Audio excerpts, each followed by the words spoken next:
Ladies and gentlemen, how you all doing? This is Conolberg. This is Rangru. Hello. And we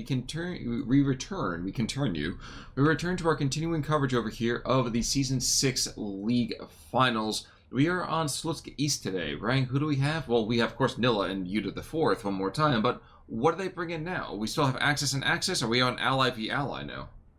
Well, on left-hand side in blue, we have UUUU playing as 97th Guard Infantry with Maverick income. Right-hand side in red, we have Nilla playing 2nd Infantry with Wait for it, guys, a Maverick income. It's as if these guys are trying to show us what kind of crazy gunslingers they are. But the one thing that's always struck me here is, why the 2nd? We have touted long and hard about the evils, or at least the disparaged the 2nd. Why invest in this particular division? Wouldn't it be better to put something a little more forcefully armored? No, it's a pretty good division. I mean, our main concern is always just the lack of infantry AT, but you can make up for that if you play your cards right. But the infantry's good, yeah, the tanks is alright, but as we've seen in the previous matches, it's mainly just been down to infantry, artillery, and air power, which have been securing Nilla the victory. And 2nd has all 3 of those things, so we have to see how it'll play out and whether UUU can, hit back. Is it a pretty good map for 97th, as he has those IS-2s, and that northern flank would be perfect for those? Yeah, that's certainly true. There's a piece of me that is a little bit concerned from the fact that Nilla does not have the good luck charm of the 2nd, so that does concern me a little bit here. Yeah. So he does have an American flag. So I think that gives him like a 10% accuracy bonus with the M1 Garand. That's only when he pops his superpower though, and he's got to get 4 stars for that to happen. So. Oh, okay, yeah, that was in the latest update. Yeah, exactly. Yeah. That's the whole CO thing. P-47s for some reason just strafing ground, just a kind of firing a warning shot. I can respect it. May not be my first choice, but I can respect it. Yeah.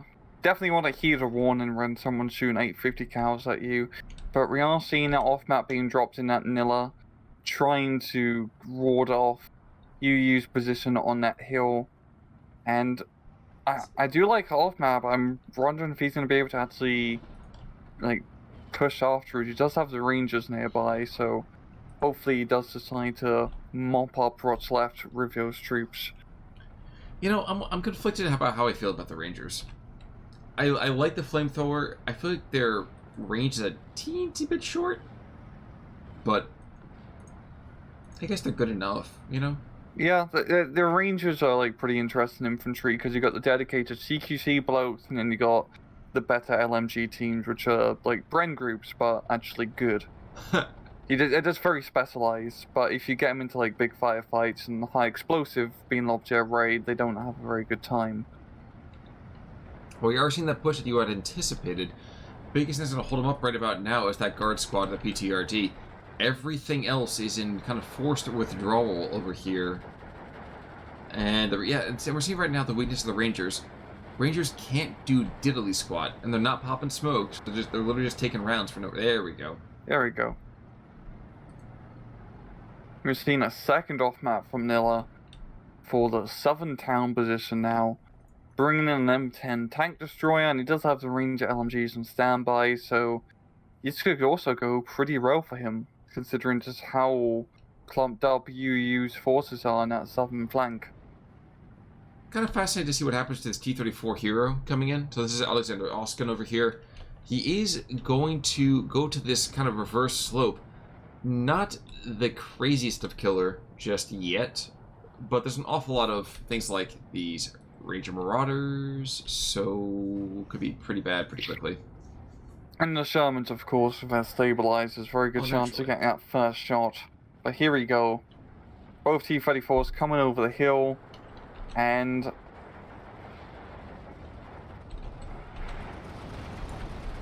I'm getting distracted by this artillery barrage because we are seeing all of these troops on here. There's one Automachiki who's feeling pretty cheeky. And other than that, everybody else very wisely kind of says, you know what, maybe I should go and join another branch today. I like how he follows up the off-map artillery barrage by actually charging the off-map artillery unit. Just to make sure, like, okay, yeah, the artillery did drop in. I guess he's trying to get those surrenders, yeah, but Yeah. the Guard DPs are gonna be able to run out of here. I don't know why he didn't actually get the surrender. I think he didn't have line of sight. Yeah, there's a line of sight issue. Must have been. But anyway, I mean, it's a great push here from Nilla. He's going to be able to mop up this southern town and going to be throwing in some basics to basically hold what he's captured. Which is good, because UUU over here in the meantime, though, is already holding the central position. He's up 13-11, so we are seeing some signs of life from here early on. Yeah, and he's playing pretty, not super heavy, but like decently up north. He's got the Maxim guns, he's got the IS-1, and this is what he needs to do. This northern flank is going to be perfect for his division with those big bloody tanks. There's really nothing ground-wise which can reliably penetrate. I think APCR shells and the Hellcat and Wolverine have a decent shot, but that's really it. It's one of those things where it's possible, but it's not my first, yeah, idea. And it's APCR. It's the IS-2 has a good chance of living even if it does get penetrated. Truth. Well, there's a 105 Sherman howitzer up here to the north. I think he's engaging some of those lighter infantry positions. No, he's going after the IS-1. Yeah, just trying to... Oh, he's selling it with HE shells. He has the heat shells actually off on purpose, so... I think he's just trying to tickle the IS-1 crew. And I guess it's justifiable. It's one of those things that I'm surprised to see. And do I see stovepipe? Yep, we're seeing 60s. The 60s are out. They're trying to shell this southern central position, even as their comrades across the river are continuing to be aggressive. And we're seeing the Rangers. Here's where the Rangers excel. Tommies, grease guns, and a flamethrower. They're not going to be easily going toe-to-toe with the Ultimate Cheeks, as you can see right there. But those guys, not too shabby in those really, really tight quarters. Yep, and the Ranger LMGs are definitely very good for just the town fights on this map, because especially in the southern town, it's pretty open, really. There's a lot of open field between you and the next building block. So being able to, well, shoot anybody with two M19 machine guns is a pretty surefire way to make sure no one gets across that field alive. Of course, if they got across that field dead, I'd have to start asking different questions. But, because at that point, those guys would be holier than I, so... Yeah, I don't think they've unlocked a Necromancer unit yet for 2nd Infantry. That should be in Steel Division 3. When they go to like the alternate reality World War II. World War III. It's really weird. What's that tabletop that you play that's got all that crazy stuff? I don't play it, but yeah, it's Conflict 47 with go. like all the weird like Nazi werewolf zombie things. It's Basically a very silly just setting. Wolfenstein, except with tabletop. It's this like weird Pope sci-fi with World War II aesthetic. But up north, we are actually seeing a bit of an armored push here from Nilla. With just like some Shermans and an M10, the IS-1 is going to be required to try and halt this push. And if he can kill the M10, I mean, the Shermans can't really do too much against the IS-1. Of course, you would have to shoot at the M10 first, but I think, yep, he's auto... You can do it, IS-1. Oh, he certainly can. Yeah. Looking over here at the M10s overall, I'm trying to think about how many... Oh, yeah, so there's still a good chunk of them. I am surprised to see the 9 over here in C, considering the income that's there, but I feel like you definitely need to bring it, and the M10 does kit and eventually take it out, so well done there. That's a big problem. It's a very big problem. That was the only one IS-1. Oh, that's why it's an IS-1, because only one of them. That's very true, and he has 2 IS-2s. Oh no, yeah, he has more. That joke doesn't work. We're gonna have to cut that part out. Exactly. Make-believe editor, can you please take that out for me? Yeah. Wait, we have an editor? Oh, please. My editor is my... actually, I can't finish that. There's going to be way too many jokes. Jesus is my editor? No, but down to the south, leaving all casual heresy aside, the town fight is not going well for Strofniki, which is a weird thing to say, because Strofniki can win through by just kind of throwing their bodies at a problem. Yeah, there's just been enough pretty much friction from those Ranger LMGs to slow him down for the time being, but it seems like the massive bodies of those penal battalions will be enough to force back those elite Rangers for the time being. But yeah, I mean, at least UU does have like a decent amount of fire support in his southern town with the T-34 and the SU-85. He just needs to, I think like getting some mortars down south here. Oh, he doesn't even have mortars. It's all just off-map artillery from his end. Well, he had a couple of those knee mortars. Oh yeah, but they got taken out pretty quickly. Oskin Same goes down with the meantime. Didn't see what killed him. Was that one of the 57 mils? Probably. We know it wasn't the Rangers. I mean, they were too busy leading the way, so. But a 1410 has occurred over here, and we have Nilla kind of grinding forward, which is a weird thing to kind of envision. And these P-47s are murderous, man. Yeah, I mean, they're seriously one of the best planes in game. They're fast. I mean, they're not maneuverable, but they have pretty good HP/resilience. And, well, with 850 cal machine guns, you can kind of just kill anything, really. I mean, 150 cal is scary enough. 8 is just murder. Bloody murder at that.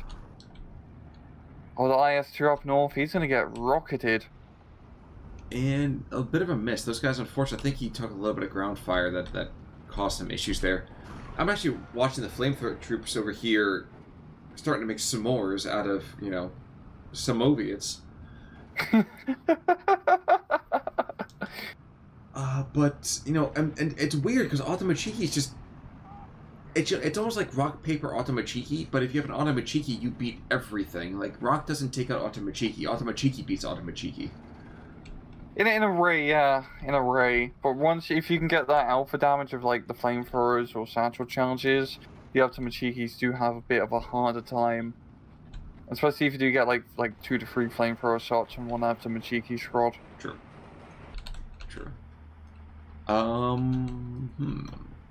Well, GMC, supply truck going for the 60s. So, once again, and this has kind of been the consistent message over here, that Nilla loves his artillery, and he's very good at using it. Yeah, same with the air power as well. It's just, as we know, with Steel Division, it really, I mean, killing stuff is nice and all, but it's all about suppression. You pretty much take territory just by forcing the enemy to leave the territory, by convincing them, by, well, giving them concussions with high explosives. And when you're looking at the American kind of weaponry over here, there are a few nations more skilled at giving concussions to random people who may or may not be fighting them.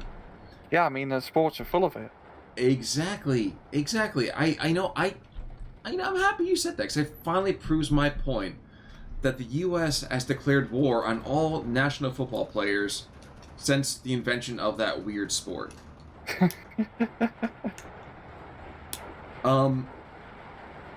Looking over here, that central position, so where Oskin died, there is a replacement T-34 Razvedka, and the Razvedkas over here, they aren't going to be perfect, but I think there's just enough recon that they could be kind of deadly here.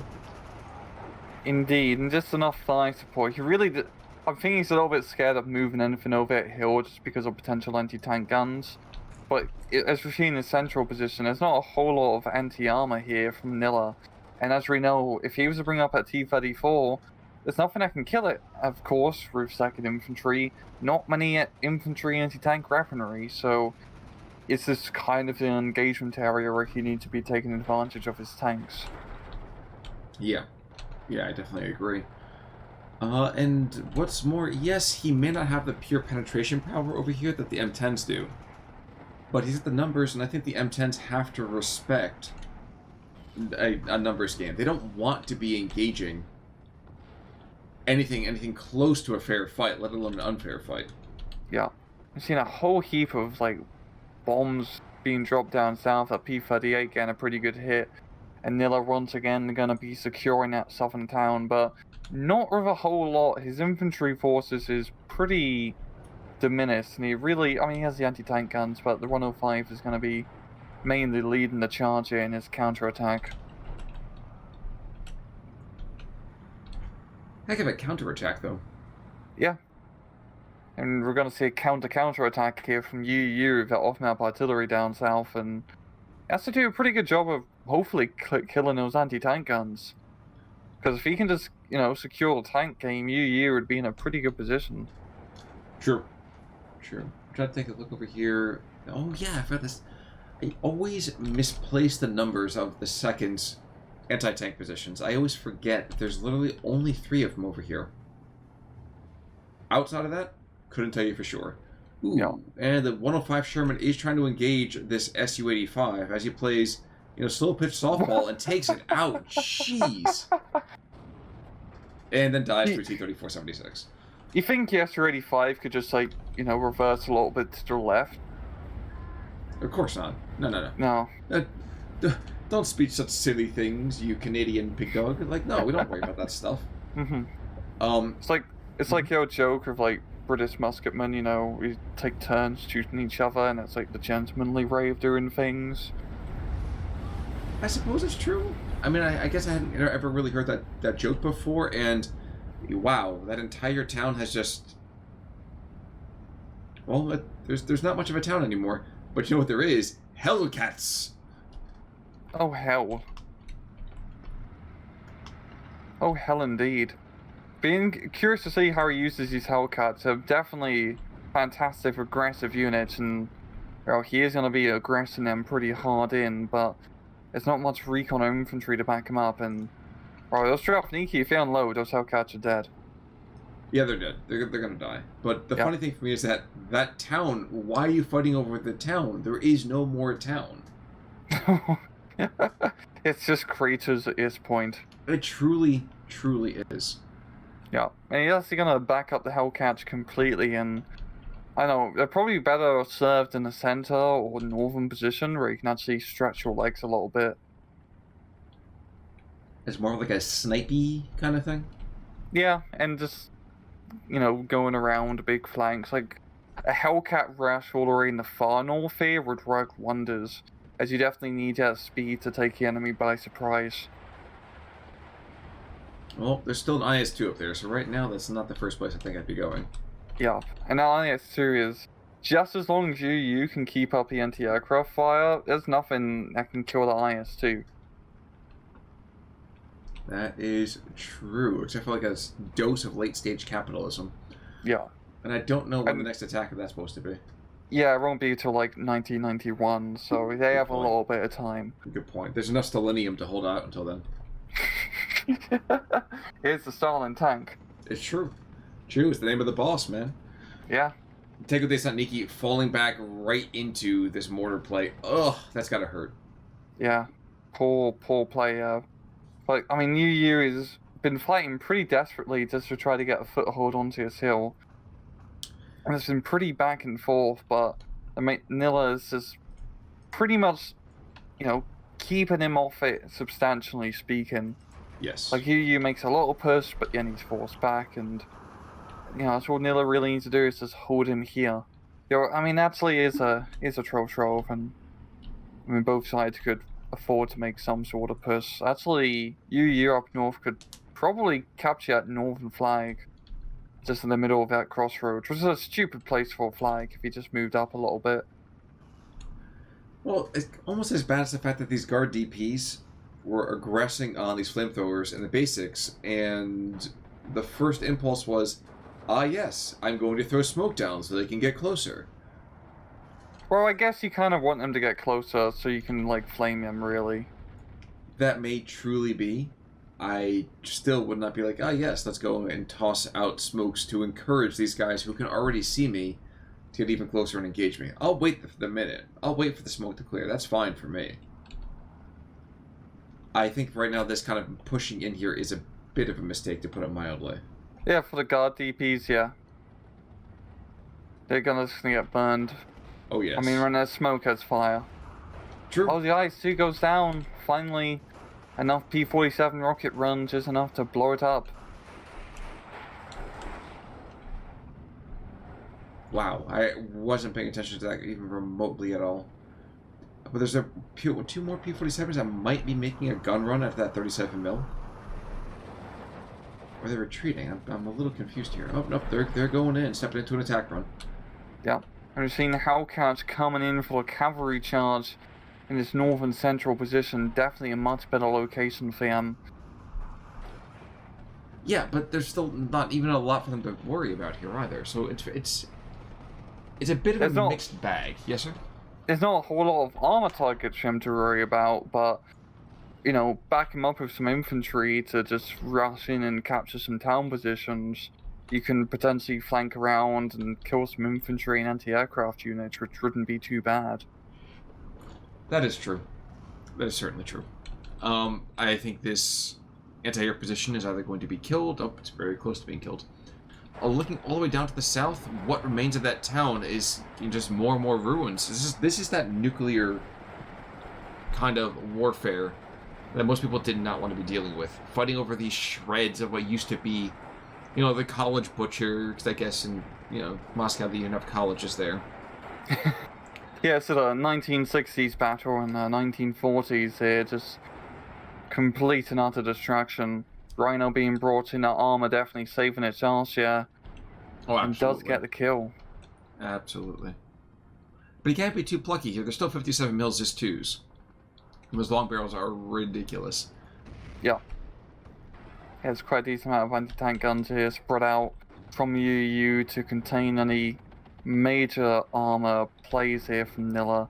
And it'd be interesting to see how Nilla's armor does end up playing out, because he doesn't have a whole lot of it. It's really more concentrated in the Wolverines coming into C phase here.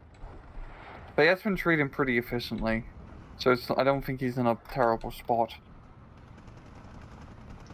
We are seeing as well, the Hellcats, like you said, they're doing some sniping. They're doing some light kind of infantry support, and I hesitate to call it purely infantry support, because it's more like these, you know, light rifles are coming into it. You take on these Maxims. Yeah. I mean, it's very historically accurate for the American tank destroyers, mainly just being used as infantry support vehicles. Well, yeah, I mean, at that point, there weren't a whole lot of tanks for them to be super concerned about. Yeah, exactly. Another P-47 making a run over here on... what the... okay, I guess he lost line of sight. Oh, there's the anti-tank one. There's going to engage the IS-2, but that is not to be. It's got a regular high explosive bomber run. I think he's just going to try and bomb into the smoke here. Well, yeah, exactly. Hit the anti-aircraft gun. Yeah. Doesn't do a whole lot, however, but still, forcing the IS-2 to hide behind smoke for the time being, giving Nilla a little bit of time to try to push through with his rifle push in the southern central position. But the Hellcats aren't providing enough high explosive fire support to actually do anything meaningful, as they don't carry a whole lot of high explosive shells. No, they don't. You can see it right now, the IS-2 is still ridiculously deadly. Yeah. You can pick him off very easy. We're just seeing constant airstrikes here from Nilla, because really those airstrikes are his best bet in killing those IS-2s, as we've seen previously. Problem is, though, that there still are two anti-air positions, and, you know, U to the fourth over here definitely knows that without that, his position in the central arena, let's say that central theater, is tenuous at best. Yeah. Yep. And down south, we're seeing some more engineer reinforcements here from Nilla. He's also trying to secure that town. I feel like he has a pretty good just security on that southern town now. I mean, the multiple pushes here from UU have just not really worked out, and I feel like he's much more focused on just committing up north, which really is what he should be doing. This is the best area for him to push. P-47 is not being able to be as aggressive on the front lines as they want to be. Making the runs over here, T-34-76. Nothing too crazy, just enough to know that he's still there. It's a good idea. Yeah, I mean, the main target, of course, is the Stalin tank, but yeah, the anti-air and potential fighters, it's getting a little bit riskier, actually, trying to go after him. We are seeing his P-38 nuke Northern Guards and completely kills him here. I think Nilla's just going to be able to flip that flag with the 50 cal flamethrower. And that's going to be kind of a problem here, because that's a -2. And just as a reminder already, this series is at 2-0 right now in favor of Nilla. PE2 going the other direction. Central position is going to go goodbye. I mean, come on. That's, 2,000 pounds of bombs. Even Yep, if he and hits only the same 10 zip guys. code. Yeah, exactly. That was underwhelming. That was extremely underwhelming.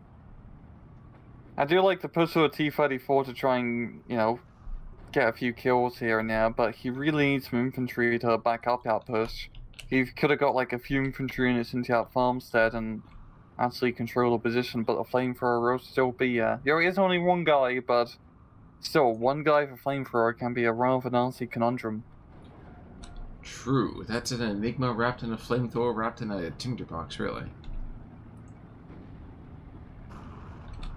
Holding fire, literally. So I think along last step here, those guards moving in. So the guards are going to move in, and they're going to get roasted, and then that's when the T-34 is going to swing back on through. Yeah, this could be a really damn good push here from UUU. I mean, if he times this perfectly, I mean, a Rhino as well should be suppressed. Okay, the P-47 isn't going for that guard position here, it's just going for the anti-tank guns. Or the T-34. And he kills. Gets great kill. Great kill there indeed.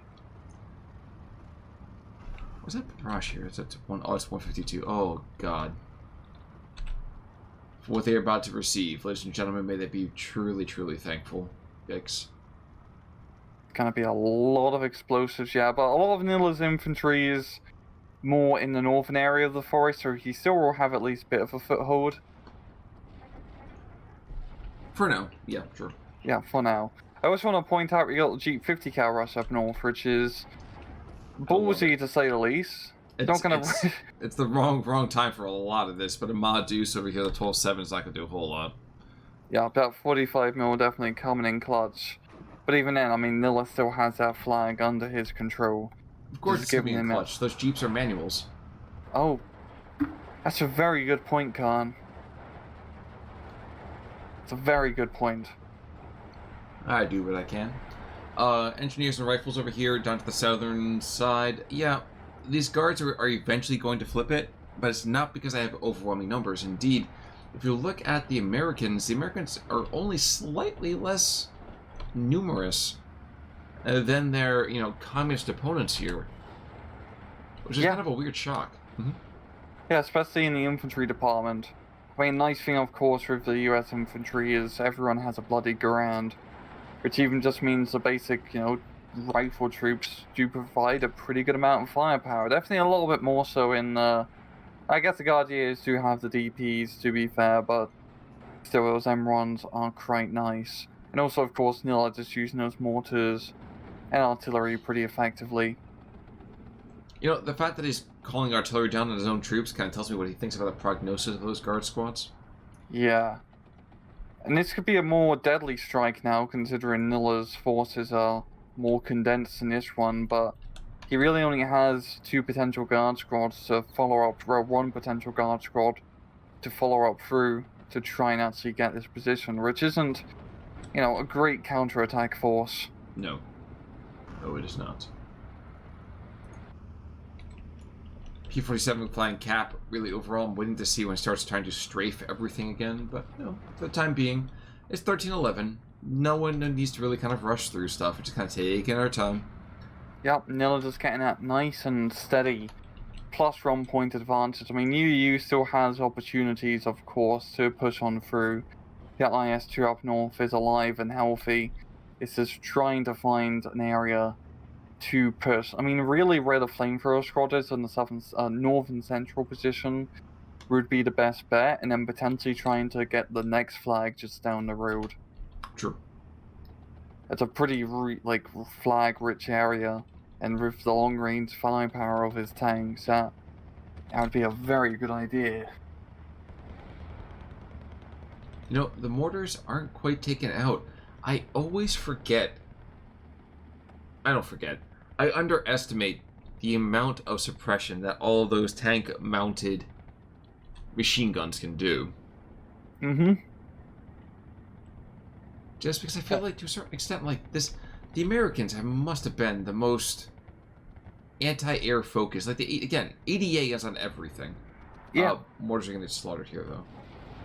It's one. Yep. I mean, yeah, just having like a 50 cal machine gun on top of everything does. I mean, it's not going to shoot down any planes, but it's definitely going to make the pilot think twice. True. It's absolutely true. Checking in the IS-2, ammunition loads up top. He's got a ton of material over here for the DT. The dish goes empty. He's got AP shells. Right now, he's just a huge roadblock. I'm not even going to pretend how many tons he is. But it's like 65 tons, 70 tons? I think it's like 50 tons. He's that light. I think it's roughly the same as the Tiger. It's just pretty impressive. I mean, it's a big tank, but it's also a pretty compact tank, as in Soviet tradition. I'm not 100% in my estimate of 50 tons, so I do think that's pretty close to the ballpark. This feels like a Rooster question, doesn't it?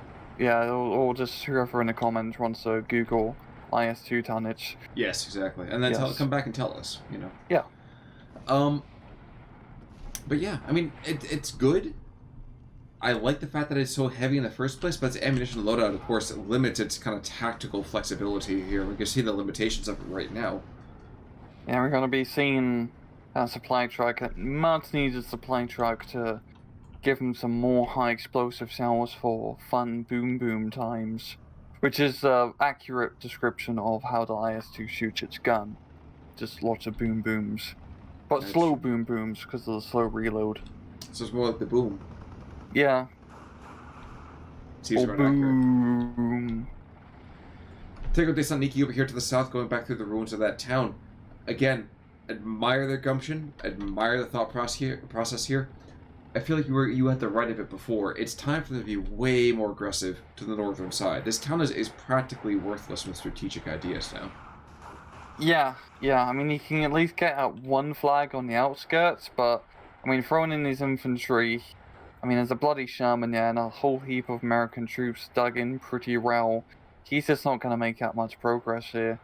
I mean, just keeping that one flag far south under his control, and, like, the two flags on the edge of the hill really should just be his main concern in that area, and then just trying to push up north of... I mean, that one flamethrower guy, that literal one guy is holding that flag by himself in that farmstead. Well, that's why he's holding his fire, man. He's just keeping that spark alive of American exceptionalism, so... There certainly seemed to be a good case there. Regardless, P-47, well, he's pushing back immediately. I wanted to see more M10s. I'm not saying we needed an M10 brigade, per se. But I feel like, yes, as pricey as they are, you'd start leaning on them a lot more. I kind of disagree. It hasn't been a whole lot of, like, armored assets, especially in the southern side. It's mainly just been infantry he's having to worry about, and the Shermans are a little bit better for that task. Mm-hmm. Okay, that's fair. Sniperi. Okay. There's supposed to be at least one more rocket barrage, I think, in the 132s. I think the 152 is tapped. I might be wrong. I think both sides are probably getting pretty low in their off-map artillery counters. But it doesn't really matter too much for Nilla, because he has so much off-map in regards to airplanes that he can just continue blowing everything to hell up. Well, and his rocket planes are still very, very accurate. Mm-hmm. P-47 making a run over here on the ZIS-2. We're going to take it out. 3, 2, 1, and there we go. Well done, goddamn. Just completely knocking out a lot of heavy hitters here down south in just a few seconds. Yes. And there we go. It's a 15-9 here for Nilla, just being able to secure that southern side. And I really want to see UU make like a northern push here. I mean, even as the anti-aircraft's in front of the tank, just because of the threat of enemy aircraft. And it seems like such a wasted opportunity here. Like, he's trying to push more into like the south and central positions, but as we see time and time again, it just doesn't really pay off. Well, I think the biggest that's happening here is we are just seeing how can I put this? The God view? Well, you're that's true. But I feel like it's one of those things that he's seeing his opponent yell at him, so the impulse is, let me yell right back. Mm-hmm. Yeah, you want to, like, counter-attack the area which they're attacking, right? Mm-hmm. Like, which I definitely do understand, because you kind of want to, like, stop him and then push him back in that zone, but sometimes you just have to, you know, make do with what you got, you know, be fine with your lot in life, or whatever saying you want to supplement here. And, I mean, at least he's going to be able to barely get those flags in a central position. Maybe not, those Rhinos and Shermans are proven to be a bit of a tough customer to deal with. Indeed. Indeed. And the P-47s are going to be continuous and fierce. I mean, like, this stuff is causing more than a few hassles. Oh no, he's making a side run over here on this IS-2. Oh, sneaky. Right go through the AA and you can go around it. Well, when you aim like that, that's why. Yeah. He didn't even drop his bombs. Very anticlimactic. Yeah, exactly. Yeah. But see just how much, you know, focus Nilla is trying to, you know, use to knock out IS-2, trying to actually get a flank around here. Because if he knocks it out, that northern flank is pretty much secure for Nilla. The M10s and the Hellcat will be enough to just deter any Soviet pushes without that IS-2 in the array. True. You know, I look at the rifles that are early and the rifles that are late, and you never really think that a late rifle adding in just that extra VAR is really going to add that much firepower. But man, they have really good staying power. Yeah. But you think it'd be like at least a rifle squad which would arrive on time. Yeah, well, I mean, that's why it takes them so much extra time, is they have to get that BAR. That's true. You gotta hit up the bar first before you head off to Raw. Exactly. And you say, who's going to buy the first round? And at that point, you know, everyone loses the joke, and then it goes forward from there. It just seemed like this match definitely feels like a lot of like small skirmishes between the 50-yard line. It's been back and forth, and UUU has been able to, like, you know, hit and do counterattacks, but it's coming back to the issue, as we've seen in his previous matches, where he hasn't been able to get past that 50-yard line, really. He manages to stabilize, but not manage to really exploit. Which is a strange thing to be concerned about, I will say. Mm-hmm. Because it definitely felt like there's been opportunities for him to do so, but he just hasn't been able to take advantage of yet. Yes. I was going to comment about the fact that the IS-2 was going to take some shots over here from the M10 as well as the Hellcat. Not to be the case right now, that's for sure. But like you said, if you lose that IS-2, the northern flank is gone. Not tenuous, not this, not that, gone. Yeah, because the Hellcats, the mortars, and the mortar half-track coming in pretty useful here to probably slow down its infantry push. You know, I'm liking these Bofors down to the south, just kind of... They've seen their brethren being bombarded galore, so it's like, oh yes, we're going to make sure that there's no air power coming through. Now, if there's an anti-artillery, you know, material here as well, will that be better still? Unfortunately, not the case. I do like how UU is bringing back more of those 50mm mortars. Definitely could have used them a little bit earlier. I mean, he had run at right at the start of the match, but for trying to knock out Nilla's like dug and infantry positions, these things work absolutely great when they have ammunition. True. Ammo is pretty important to make a weapon work. We're not at laser technology yet. Yeah, I guess it's probably a better idea to have a couple of rounds of mortar ammunition as opposed to a tube that just kind of sits in the ground and doesn't even make you coffee. Yeah, you know, I don't know how. I think if someone strung like a 50mm mortar tube at me, it would hurt, but you know, it's not the most efficient way to use that weapon system. I get the feeling that you wouldn't probably even wake up at that point. I feel like you'd be like, lying in bed, because a 50 mil mortar tube is not light. No, it's not. No, it's not. But it's better than being stabbed. True. I can't say it's happened very often to me, but that definitely seems accurate. You're doing better than me, that's for sure. It's man, dude. I told you, stop picking fights with moose. Look, they give me the sifty eyes, and it's just like, hey, you can't insult my mother like that. Dude, things are gonna get hairy. They do. I mean, one of them even like bit my sister. It was awful. I did not expect, the unexpected Monty Python there.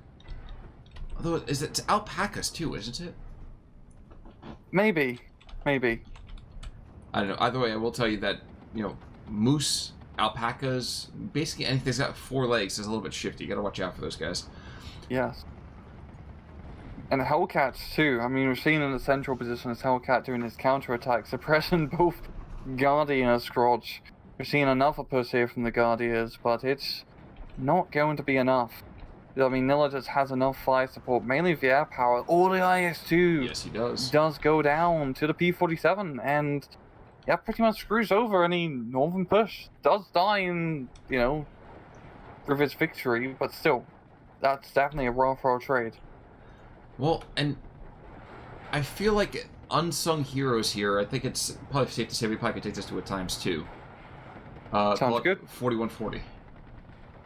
But probably, the unsung heroes here, I think, have been just that consistent artillery barrages and ×2. The consistent artillery barrages from the 60 mil mortars, not in this one, but it's like, like the IG-33s. I'm seeing a lot of very, very good usage here, and I think that just to a certain extent, that UUU just wasn't able to capitalize on his own artillery as extensively. Yeah, like, UUU's mainly just been doing the infantry and tank pushes in most of these matches, and he hasn't really been able to, like, supplement with that fire support to back him up, as we've clearly seen. And Nilla's has done a very good job of pretty much, utilizing combined arms tactics to... It's not even so much the tanks, it's more of just, like, the artillery and air power to just keep the enemy suppressed and either just, doing a big counterattack or slowing down your advance and, consolidating his position. Which is true. It's just that things just did not work out throughout this best of 5, it seems, for UUUU. Yeah, not at all. But regardless, well played to both sides. Definitely engaging games about the entire thing. This last one here, I think this was just slowly the writing on the wall from all that artillery, but well done. Way to hang in there the entire time there, you. Yeah. And Nilla, congratulations, as being that Season 6 Finals winner, so well done to him. Yeah, getting the, I think it's roughly a $300 cash prize, so... No, not bad at all. KD is, 800, which seems... 800, which seems pretty reasonable for that sort of match. Well, and you can see right now, P-47, this is just the ground strafing one over here. Decent number of kills just with his machine guns. We have Bomber killing another 4. We have a P-38J killing a couple of P-47. Yeah, these P-47s were amazing. Levy, that's the dude, I think that was the rocket plane that picked up... No, Levy and Espinosa. So Espinosa was the rocket plane. The other P-47 over here picking up a 4-pack of his own vehicles. Yeah, air power was dominant in this. Yeah, holy crap, that was... I mean, we did see a lot of bombing runs, and yeah, they were pretty much keeping UU's head down the entire time. Anytime you made a push, P-47 or P-38 would say hello with some rather big high explosive ordnance. On the reverse side of things, the most killy thing that UUUU had, though, was that the 132 off map. Which is a little bit unfortunate, because that is not what you want to have being your killiest thing. Yeah, I mean, some of the tanks are decent, but, you don't win battles with, like, positive KDs with your heavy tanks. You need to take territory. It's a shame it really didn't make more of an aggressive push with the IS-2s. I understand why he was hesitant because of the air power, but even just doing like a foot slogging push where you're moving slowly, waiting for the anti-aircraft guns to keep up with you, definitely would have been a little bit like it would have been something at least. True. But like we said, well done over here to our grand champion. And other than that, I mean, folks, that pretty much concludes at least the finals of Season 6. We might see a couple of incidental replays here and there. But any final thoughts before we, raise our victor high on our shoulders and carry him off to Valhalla? No, but, yeah. Congratulations, Nilla. Indeed. And, yeah. Indeed. Folks, in that case, we will see you, well, some point soon. Until that time, I'm Con Ulrich. I'm Rangru. Take it easy.